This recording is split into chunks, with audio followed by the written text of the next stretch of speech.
Welcome and welcome back to KCPH TV. मैं आपके साथ सैरिश और आज हमें ट्यूसडे की एपिसोड में और प्रीवियस एपिसोड पे हमने यहाँ से बात छोड़ी थी कि खुदा का कलाम उस बारिश और बर्फ की मानद काम करता है कि जैसे ही वेदर कंडीशंस मीट करती हैं तो बारिश होने लग जाती है। इसी तरह जैसे ही आपका दिल 100% उस पर तवक्कुल करना शुरू करेगा, ऑटोमेटिकली खुदा का कलाम काम करने लग जाएगा। बहुत जल्द आने वाली वीडियोस में मैं इस रेवलेशन के साथ आऊंगी, इस मुकाशफे के साथ आऊंगी कि खुदा का कलाम किस प्रिंसिपल पर काम करता है। और आप सब जानते होंगे कि यीशु मसीह ने एक दफा कहा था अपने शागिर्दों को कि अगर तुम ये तमसील नहीं समझे तो तुम बाकी तमसीलें कैसे समझोगे, या तुम खुदा के बादशाहत की वर्किंग कैसे समझोगे। तो बहुत जल्द मैं इसकी कंप्लीट रेवलेशन के साथ आऊंगी कि कैसे आप पहली तरह की जमीन से चौथी तरह की जमीन बन सकते हैं और वापस चौथी तरह जमीन जब आप एक दफा बन जाएं तो आप पहली तरह की या दूसरी तरह की जमीन पर भी टर्न हो सकते हैं और खुदा की बादशाहत कैसे काम करती है। आमीन। तो हम चलते हैं अपने टॉपिक पर और मैंने यहाँ पर हम इस वर्स पे थे 11 आयत में 55 की 11 यशायाह 55 की 11 में, और यहाँ पर लिखे उसी तरह मेरा कलाम जो मेरे मुंह से निकलता है होगा, वो बेअंजाम मेरे पास वापस ना आएगा, बल्कि जो कुछ मेरी ख्वाहिश होगी वो उसे पूरा करेगा और उस काम में जिसके लिए मैंने उसे भेजा मुयस्सर होगा। खुदा का कलाम 100% मुयस्सर होगा क्योंकि उसने अपने कलाम को बारिश और बर्फ से लिंक कर दिया। तो आपने खुदा की मदद मत कीजिए। खुदावन मैं आपकी मदद कर रहा हूँ ताकि आपका कलाम मेरी जिंदगी में पूरा हो सके। खुदा को आपकी कोई मदद की जरूरत नहीं है। खुदा को क्या चाहिए? खुदा आपसे सिर्फ ये रिक्वायर कर रहा है कि आप अपने सारे दिल से उस पर तवक्कुल करें और इसमें कोई वर्क इन्वॉल्व नहीं है। आपने ये नहीं सोचना।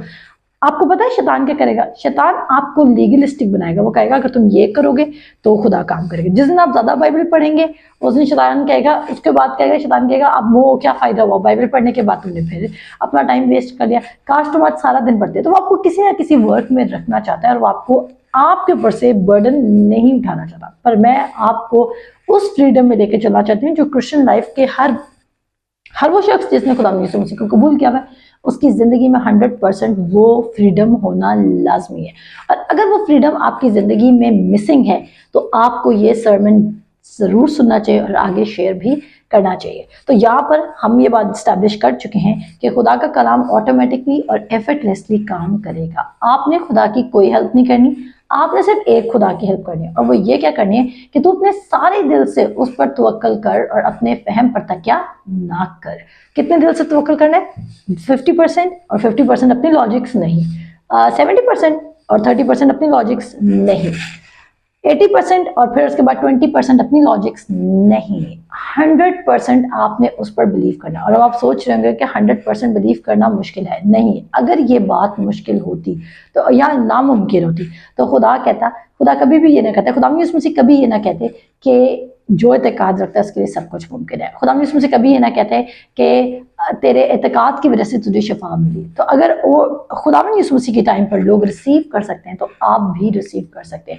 क्योंकि मैं फिर कहूंगी कि खुदा यीशु मसीह ने जो ग्रेटर फेथ कहा था वो सेंचुरियन के फेथ को कहा था, जो उसके वर्ड पर ईमान लाया था, ना कि उसकी प्रेजेंस पर, उसके टच पर, उसकी फीलिंग और उसके इमोशन पर। बल्कि उसने क्या कहा था कि अगर तू कह दे तो मेरा नौकर अच्छा हो जाएगा। उसने ये नहीं कहा था कि तोमा की तरह जब तक मैं उसको टच नहीं कर लूंगा, जब तक मैं पसली में हाथ नहीं डाल दूंगा तब तक मैं यकीन नहीं करूंगा। खुदा ने कहा था तोमा को, खुदा यीशु मसीह ने कहा था कि तेरा जो एतकाद है वो कैसा है, तू बेएतकाद है। सो खुदा आपके एतकाद को मुबारक एतकाद कहता है, ग्रेटर फेथ कहता है, अगर आपका उसके रिटन वर्ड ऑफ गॉड पर ईमान है। क्योंकि ज़बूर 138 में उसकी वर्स नंबर 2 में लिखा है कि उसने अपने सब नामों से भी ज्यादा अपने कलाम को अजमत बख्शी। उसका जो वर्ड है उसके लिए वो इंपॉर्टेंट है। और जब हम खुदा को वर्ड, वो कहता है इब्तिदा में कलाम था, कलाम खुदा के साथ था और कलाम खुद खुदा था। अब आप अंडरस्टैंड करें, कलाम पर ईमान रखने का मतलब है जीसस पर ईमान रखना। आपको मेरी बात समझ आ रही है? कलाम पर ईमान रखने का मतलब है कि आप जीसस पर ईमान रख रहे हैं। इब्तिदा में कलाम था, वो कौन है? जीसस। और कलाम खुदा के साथ था, जीसस खुदा के साथ था और कलाम खुद खुदा था, यानी कि जीसस खुदा है। आमीन। सो जब आप वर्ड ऑफ गॉड को पढ़ रहे हैं तो इट मीन्स आप जीसस को पढ़ रहे हैं। और तभी उसने अपने पतरस के खत में लिखा है, पतरस हमें बताता है कि तुम्हें सब चीजें जो जिंदगी गुजारने के लिए, दीनदारी के लिए चाहिए वो उसने यीशु मसीह की पहचान में तुम्हें अनायत कर दी है। सब चीजें इस वक्त आपको मिल चुकी हैं, पर आपको लेनी कैसे है, उसकी पहचान में, उसके प्रिंसिपल्स को अंडरस्टैंड करके। बहुत सारे लोग पर्सन ऑफ जीसस के पीछे भाग रहे हैं, ना कि प्रिंसिपल्स ऑफ जीसस। अब देखें, आप दुआ, अगर आप किसी कॉन्ग्रीगेशन में बैठे हैं, आप किसी मीटिंग में बैठे हैं, कन्वेंशन में बैठे हैं, आप क्या करेंगे, आप ऐसे फील करेंगे कि अब मैं क्रिटिसाइज नहीं करना चाहती, बट मेरा दिल दुखता है। और मेरा दिल इसलिए दुखता है क्योंकि हमने लोगों को इस चीज पे लगा दिया कि खुदा का आज तख्त यहाँ पर लगा था, आज हमने एंजल्स देखे थे, आज हमने, आप ये तमाम चीजें देख सकते हैं, पर ये लॉन्ग लास्टिंग इफेक्ट नहीं रखती हैं। लॉन्ग लास्टिंग इफेक्ट क्या रखता है, उसका रिटन वर्ड ऑफ गॉड। ये इसी तरह है, आपने मुझे किसी जगह पर देखा, लेकिन आपके पास मेरे एविडेंस है, मेरा वर्ड है कि मैं हमेशा आपके साथ रहूंगी। तो ये इंपॉर्टेंट है कि मेरा कभी कभी आपसे मिलना या मेरी कमिटमेंट आपके साथ इंपॉर्टेंट है। तो कमिटमेंट की वैल्यू है, खुदा की कमिटमेंट की वैल्यू। सो आगे चलते हैं। तो अगर यूहन्ना बपतिस्मा देने वाला, जाके पढ़िएगा, मैं स्क्रिप्चर्स ऐड करूंगी नीचे, कहां से कहां तक आपने पढ़ना है। और अगर आप यूहन्ना बपतिस्मा देने वाले की तमाम लाइफस्टाइल को पढ़ें तो आप देखेंगे कि यूहन्ना बपतिस्मा देने वाला डिसीव हो गया, वो डिसीव भी हो गया, वो बेतकादी में भी चला गया। तो अगर वो खुदा बाप की आवाज एक टाइम में सुन के, पाखरू को उतरते हुए देखकर और यीशु मसीह को अपने सामने फिजिकली प्रेजेंट देखकर भी बेतकादी में जा सकता है, तो मेरे और आपके पास भी प्रोपेंसिटी है कि हम दोबारा बेतकादी में जा सकते हैं। इसके लिए क्या करना है, हमने अपना फाउंडेशन श्योर चीजों पर रखना है, और वो क्या है, रिटन वर्ड ऑफ गॉड, खुदा का लिखा हुआ कलाम। आमीन। तो चलते हैं मेरे साथ इमसाल की किताब, उसका 3 बाब, और यहां पर लिखा है, वैसे तो 5 आयत हम पढ़ चुके हैं। सारे दिल से खुदावंद पर तवक्कल कर और अपने फहम पर तकिया ना कर, अपनी सब राहों में उसको पहचान और वो तेरी रहनुमाई करेगा। अब इमेजिन कीजिए, इसमें उसने बोला अपनी सब राहों में उसको पहचान। कौन सी ऐसी राह है जो इसमें उसने नहीं मेंशन की? क्या उसने बोला अपनी एजुकेशनल राह में उसको ना पहचान? क्या उसने बोला अपनी हेल्थ की राह में उसको ना पहचान? क्या उसने बोला कि अपने फाइनेंसिस की राह में उसको ना पहचान? क्या उसने बोला अपनी पर्सनल रिलेशनशिप्स, अपनी मैरिज की राह में उसको ना पहचान? क्या उसने बोला अपने बच्चों की तरबियत, ये तेरा मसला है, तेरे बच्चे हैं, तू ना मुझे पहचान? नो, उसने कहा अपनी सब राहों में। अब जिंदगी के पहले सांस से लेके आखिरी सांस तक आपकी जितनी राहें हैं वो खुदा पर डिपेंडेंट होनी चाहिए। राहें क्या हैं? सांसें तो आप ले ही रहे होंगे, राहें, क्योंकि सांस तो लोग ले रहे हैं क्योंकि खुदा ने हमें इतनी परफेक्ट विल में पैदा किया, फ्री विल में पैदा किया हुआ है। और सबसे अमेजिंग बात क्या है, खुदा ने एक्चुअली हमें फ्रीडम में पैदा किया। देखें, खुदा हमें काबू में नहीं रखता है, तो कैसे हमें शैतान काबू में रख सकता है, इस धोखे में रख सकता है कि खुदा ने हमारे लिए बेस्ट नहीं किया। अगर आदम और हवा बेस्ट टाइम में भी धोखा खा सकते ना और शैतान की बातों में आ सकते हैं, वो सोच सकते हैं कि खुदा ने हमारे लिए बेस्ट नहीं किया, तो आज आपके ज़माने में बहुत ज़्यादा डिस्ट्रैक्शंस भी हैं, पर आपके पास एक एडवांटेज है, आपके पास from Genesis to Revelation complete खुदा का नॉलेज भी मौजूद है। अब आप कहेंगे हमें कंप्लीट नॉलेज नहीं मिल सकता। हाँ, मैं डेफिनेटली बिलीव करती हूँ कि आप 100% नॉलेज में नहीं चलेंगे, बट आप 80 to 90% ऐसे नॉलेज में चल सकते हैं जो आपको खुदा की तरफ, यानी कि खुदा पर फेथ बिल्ड करने में हेल्प कर सकता है। आगे चलते हैं। तो यहाँ पर लिखा है इमसाल की किताब, उसका 3 बाब, और उसकी हम पढ़ेंगे 19 आयत से। हाँ, कहता है खुदावन ने हिकमत से जमीन की बुनियाद डाली और फहम से आसमान को कायम किया, और उसी के इल्म से गहराओं के सोते फूट निकले और अफलाक शबनम टपकाते हैं। ऐ मेरे बेटे, दनाई और तमीज की हिफाजत कर, इनको अपनी आंख से ओझल ना होने दे, यूं वो तेरी जान की हिरात और तेरे गले की जीनत होंगी। तब तू बेखटके अपने रास्ते पर चलेगा और तेरे पाँव को ठेस ना लगेगी, और तेरी नींद, और फिर कहता है जब तू लेटेगा तो खौफ ना खाएगा, बल्कि तू लेट जाएगा और तेरी नींद मीठी होगी। यहाँ पे वो कहता है खुदा ने अपने विजडम से जमीन की बुनियाद डाली। और आपको क्या लगता है, जमीन शेकी है? From years and years and years and years हम इस जमीन पर लिव कर रहे हैं, और हम देख रहे हैं कि ये जमीन ऑटोमेटिकली काम कर रही है। अगर आपने घरों में पौधे लगाना बंद कर दिए तो इट डजंट मीन खुदा ने फॉरेस्ट में पौधे लगाना बंद कर दिया। फॉरेस्ट में, जंगलों में जाके कोई पर्पसली सीड सोइंग नहीं कर रहा, पर खुदा ने पोलिनेशन का मेथड अपनाया हुआ है, खुदा ने बर्ड्स का मेथड अपनाया हुआ है, और वहां पर हम देख रहे हैं कि सीड भी गिरा है और प्लांट्स भी दोबारा ग्रो कर रहे हैं। तो खुदा ने वाटर सिस्टम भी रखा हुआ है, खुदा ने सनलाइट का सिस्टम भी रखा हुआ है। खुदा की क्रिएट की हुई कोई भी चीज किसी भी चीज की मोहताज नहीं कि उसकी टेक केयर की जाए। आमीन। सो यहाँ पर वो कहता है कि खुदा का जो विजडम है वो कैसा है, उसने उसी विजडम को इस्तेमाल करते हुए जमीन की बुनियाद रखी और उसने जो सी वाटर है उसको, आप देखें, आपने कभी इमेजिन किया, कभी आपने इस बात पर सोचा कि जो सी वाटर है वो लैंड तक क्यों नहीं आता, वो मूव करता है पर वो एक सर्टेन पॉइंट पर आकर रुक जाता है। आप अगर इन बातों पर गौर करें तो आप देखेंगे कि वाकई एक सिस्टम चल रहा है और एक बंदा है जो बहुत वाइज है, और वो कौन है, वो खुदा खुद है। उसके बाद आगे चलते हैं, कहता है उसी के इल्म के घेराव के सोते फूट निकले और अफलाक शबनम टपकाते हैं, ए मेरे बेटे दनाई और तमीज की हिफाजत कर। और दनाई और तमीज क्या है, खुदा का कलाम।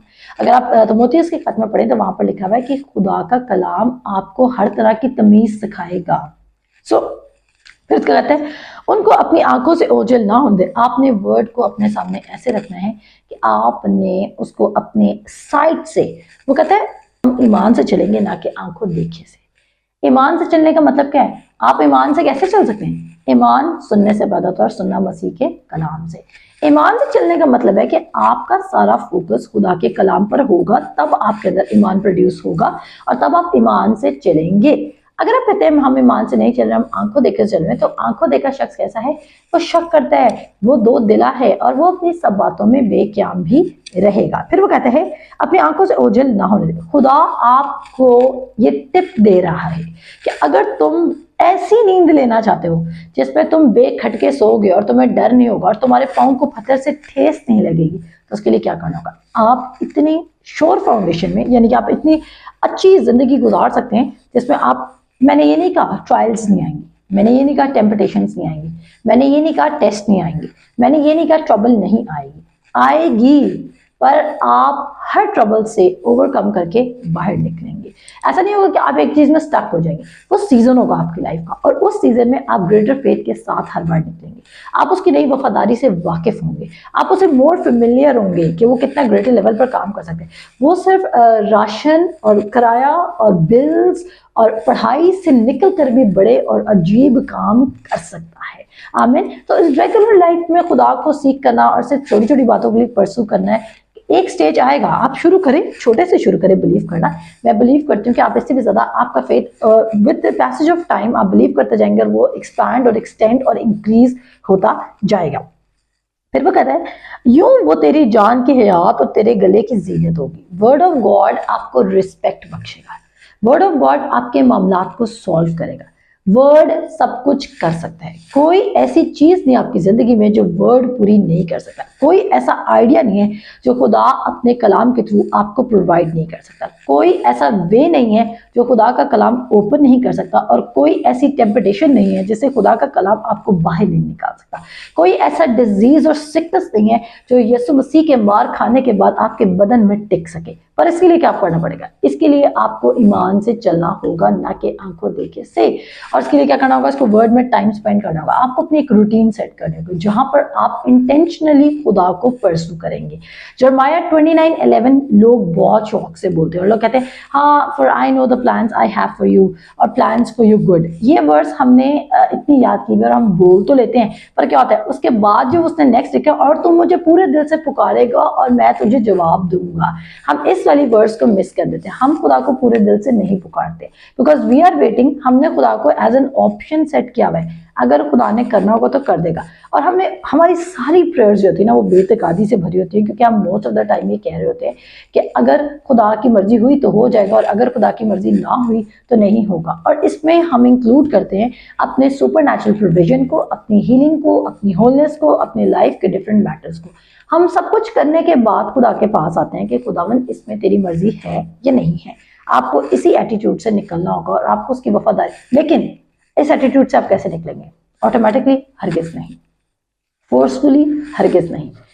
इस एटीट्यूड से आप कन्वर्ट तब होंगे जब आपको खुदा के प्लान या खुदा की पर्सनैलिटी या खुदा के कैरेक्टर या खुदा के एट्रीब्यूट के बारे में पता होगा कि वो कितना बिग गॉड है और वो आपके लिए क्या ग्रेटर प्लान रखता है।